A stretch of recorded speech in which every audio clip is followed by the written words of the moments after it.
This is Milo Brandon, EMDR Breakthrough Therapy.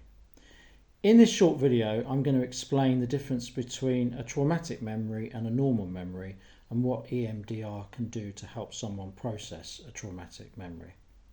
So with normal memories, perhaps a trip to Brighton or a nice holiday that we've been on, the actual event has been processed using the emotional and the rational parts of the brain, the left and the right parts of the brain, and it's been fitted into the rest of the memory network. It's been filed in our minds as something that was pleasant, and often it's been processed by reference to other things that have happened in our lives. So there's no threat. I haven't seen this before. This is quite a comfortable situation. Yeah, I'll process this, and it will be part of my memory bank.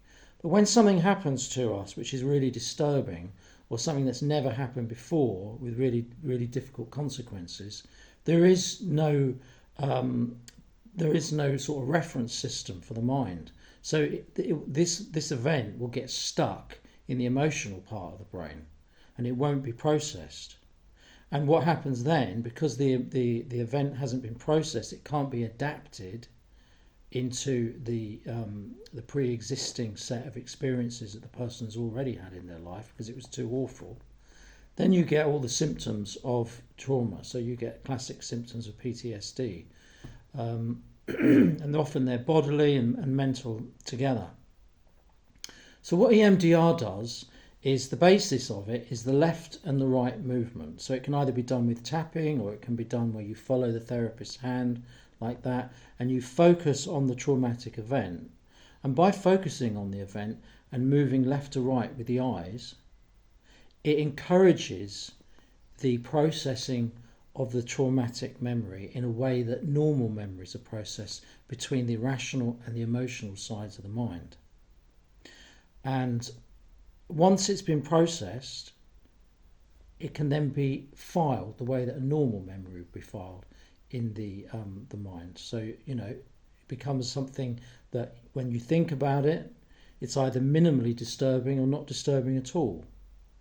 And that's the difference between traumatic memory and a normal memory as well. So normal memories, they don't have traumatic feelings associated with them, whereas a traumatic memory is something that when you think about it, you're taken right back to the way you felt at the time. And this can often happen with things like flashbacks and panic attacks.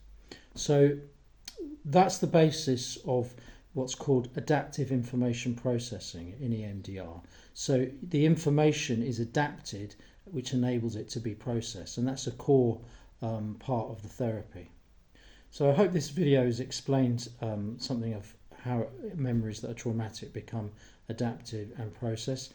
And if you were to watch another video, say for instance one of my other videos where you can actually see me doing EMDR on someone and then apply what I've said in this video, you can begin to understand the mechanics of how this particular form of therapy works.